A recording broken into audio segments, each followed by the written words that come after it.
Kami kelompok 5 dan ini adalah analisis prinsip desain dan user experience kami pada aplikasi Gojek dan Discord. Izinkan kami memperkenalkan diri terlebih dahulu. Saya Bilion Tosno Irawan dengan NIM 196241130. Saya Brian Azraki Muhammad dengan NIM 196241133. Saya Faiz Muhammad Sauki dengan NIM 196241146. Dan saya Wada Amerta Lambelu Jamaluddin dengan NIM 196241136. Baik, aplikasi pertama yaitu Gojek. Apa itu Gojek? Gojek adalah platform layanan on demand dari Indonesia yang menyediakan transportasi, pengantaran makanan, pengiriman barang, serta servis lainnya yang diluncurkan pada 2010. Gojek telah berkembang menjadi super app dengan berbagai layanan yang mempermudah kehidupan sehari-hari. Berikut adalah usability heuristik yang sesuai. Yang pertama ada visibility of system status. Gojek menunjukkan identitas serta lokasi driver secara real time. Yang kedua, match between system and real world.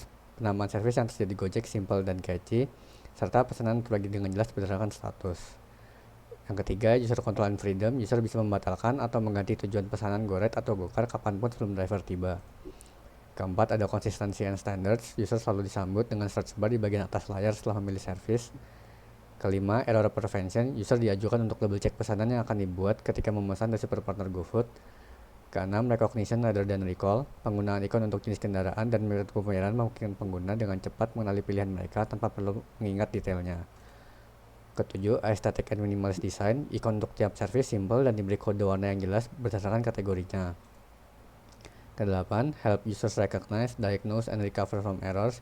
Aplikasi memberitahukan user untuk menyalakan scanner lokasi ketika scanner masih dalam keadaan off saat membuka servis GoRide ataupun GoCar.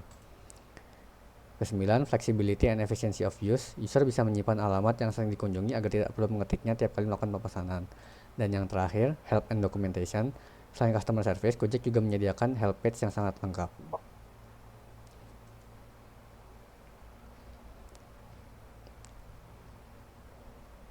Lalu ada usability heuristik yang tidak sesuai. Next.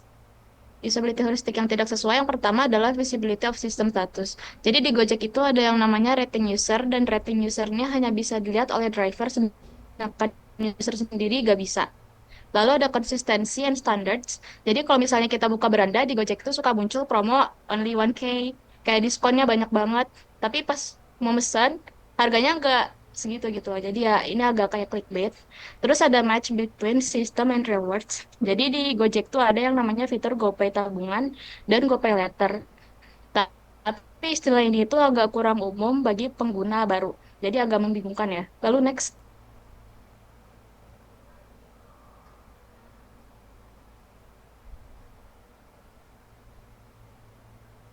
Lalu ada error prevention. Jadi sistem verifikasi untuk driver di Gojeknya agak kurang ketat karena saya sendiri suka mengalami ketika order Gojek atau Gokar, mobil yang datang itu tidak sesuai dengan mobil yang ada di aplikasi. Jadi ini tuh bisa membingungkan bagi user. Next.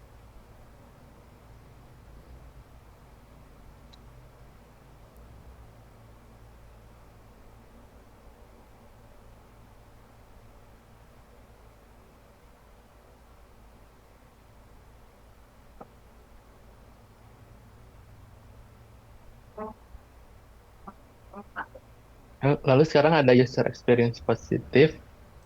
Yang pertama itu ada berbagai promo dan diskon menarik. Jadi di Gojek itu hampir setiap hari ada promo sama diskon yang bisa membuat kita tuh terus-terus membeli atau menggunakan layanannya. Terus yang kedua ada beragam layanan dalam satu aplikasi. Jadi di Gojek ini udah kayak satu aplikasi itu bisa ngapa-ngapain aja gitu. Jadi kayak bisa order GoFood, makanan, minuman, transportasi, dan lain-lain. Lalu metode pembayarannya juga fleksibel, bisa pakai kartu atau nggak GoPay dan lain-lain.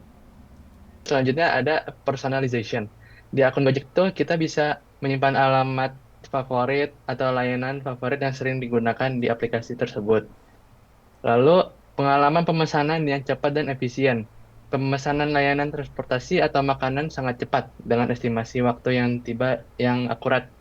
Pengguna juga bisa melacak posisi driver secara real time dan juga sangat akurat. Oke, baik. Sekarang kita akan masuk ke pembahasan tentang user experience negatif dari aplikasi Gojek.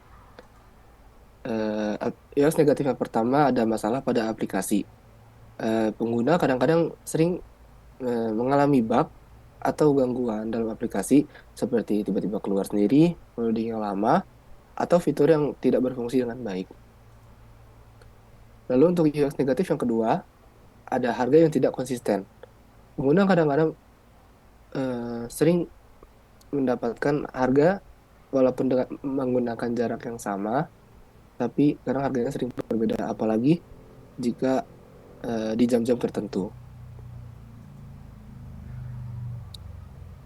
Lalu UX negatif yang ketiga adalah pelayanan driver yang kurang memuaskan. Ada kasus di mana pengguna mengalami perilaku yang tidak profesional atau tidak ramah dari driver, seperti berbicara kasar atau tidak mematuhi aturan berkendara. Lalu yang keempat ada mengenai layanan pelanggan.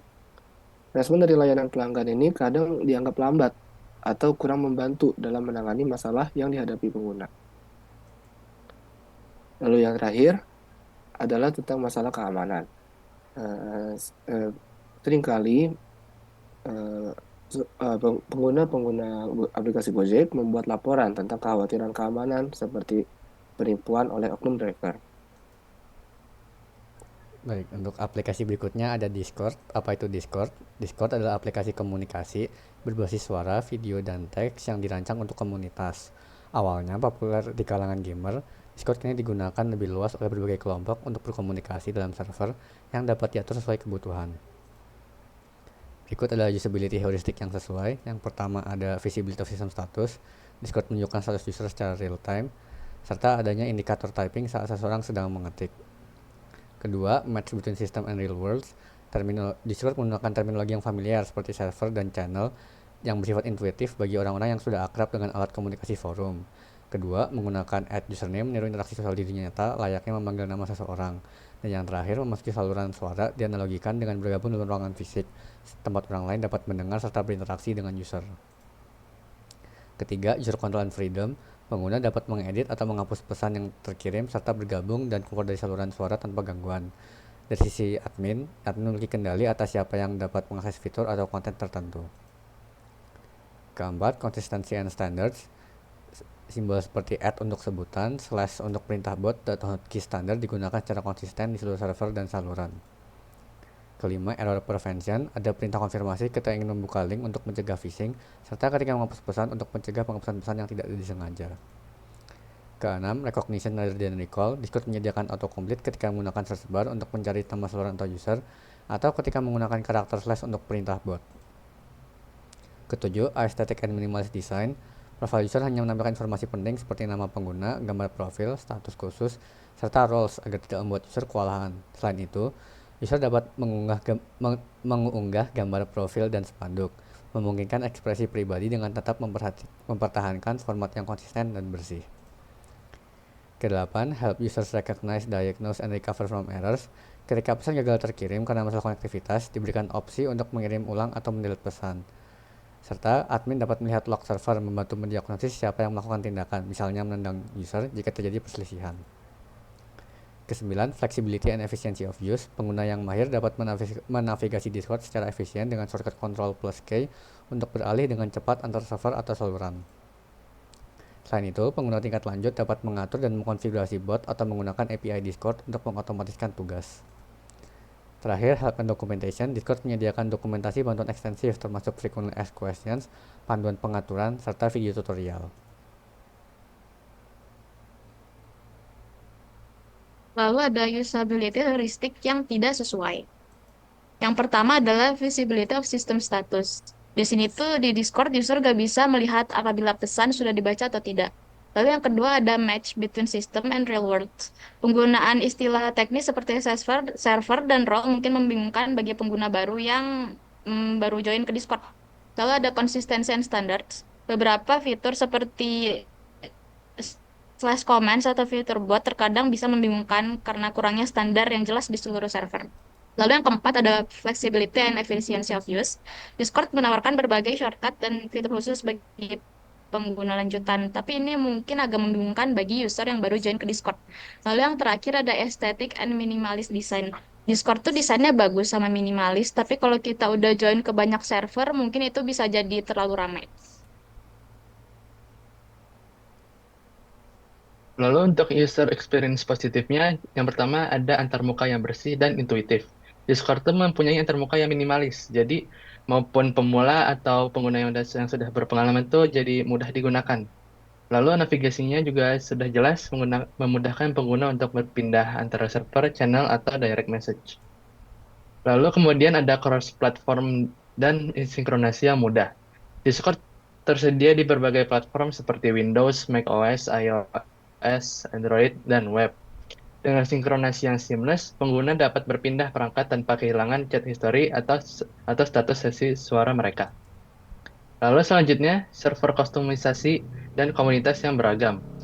Pengguna bisa membuat server pribadi dengan pengaturan custom yang mendalam, mulai dari peran dan izin hingga bot otomatis. Discord juga memungkinkan pengguna untuk bergabung dengan beragam komunitas sesuai minat mereka dan gaming hingga hobi kreatif. Lalu ada fitur screen sharing dan streaming. Fitur screen sharing yang mudah digunakan serta kemampuan untuk streaming video langsung ke server menambah dimensi baru dalam komunikasi baik untuk presentasi, bermain game, atau menonton film. Lalu ada integrasi dengan aplikasi pihak ketiga. Discord terintegrasi dengan berbagai aplikasi seperti Spotify, YouTube, Twitch, dan juga Steam. Memungkinkan pengguna untuk berbagi aktivitas musik atau konten lain secara real time. Oke, baik. Sekarang kita akan membahas user experience negatif di aplikasi Discord. Use negatif yang pertama adalah sistem permission yang kompleks. Mengelola permission di server bisa menjadi hal yang rumit, mulai dari roles, server level permission, dan channel specific permission dapat berinteraksi dengan cara yang membingungkan, sehingga menyebabkan masalah akses yang tidak disengaja, atau pengguna tidak memiliki permission yang tepat. Lalu yang kedua ada keterbatasan aplikasi mobile. Aplikasi mobile Discord tidak selengkap dan secepat versi desktop. Fitur seperti mengelola server, mengakses port tertentu, dan mencari pesan di channel yang besar dapat membuat frustasi di peringkat server. Lalu yang terakhir adalah ketiadaan fitur pencarian dalam daftar server. Setelah kita memasuki banyak server, daftar server bisa menjadi sangat panjang, dan menemukan server tertentu dapat menjadi tantangan, karena tidak ada fitur pencarian dalam daftar server. Lalu, apa kesimpulannya? Kesimpulannya, di samping kekurangan yang sudah dipaparkan, tidak dapat dipungkiri bahwa Gojek dan Discord sudah melekat dalam kehidupan untuk memudahkan kegiatan kita sehari-hari. Untuk user, setelah menggunakan aplikasi ini setelah beberapa hari, mungkin akan terbiasa sehingga beberapa kekurangannya tidak terlalu terasa. Untuk developer, semoga bisa menemukan solusi untuk kekurangan yang sudah dipaparkan. Sekian dari kami, terima kasih.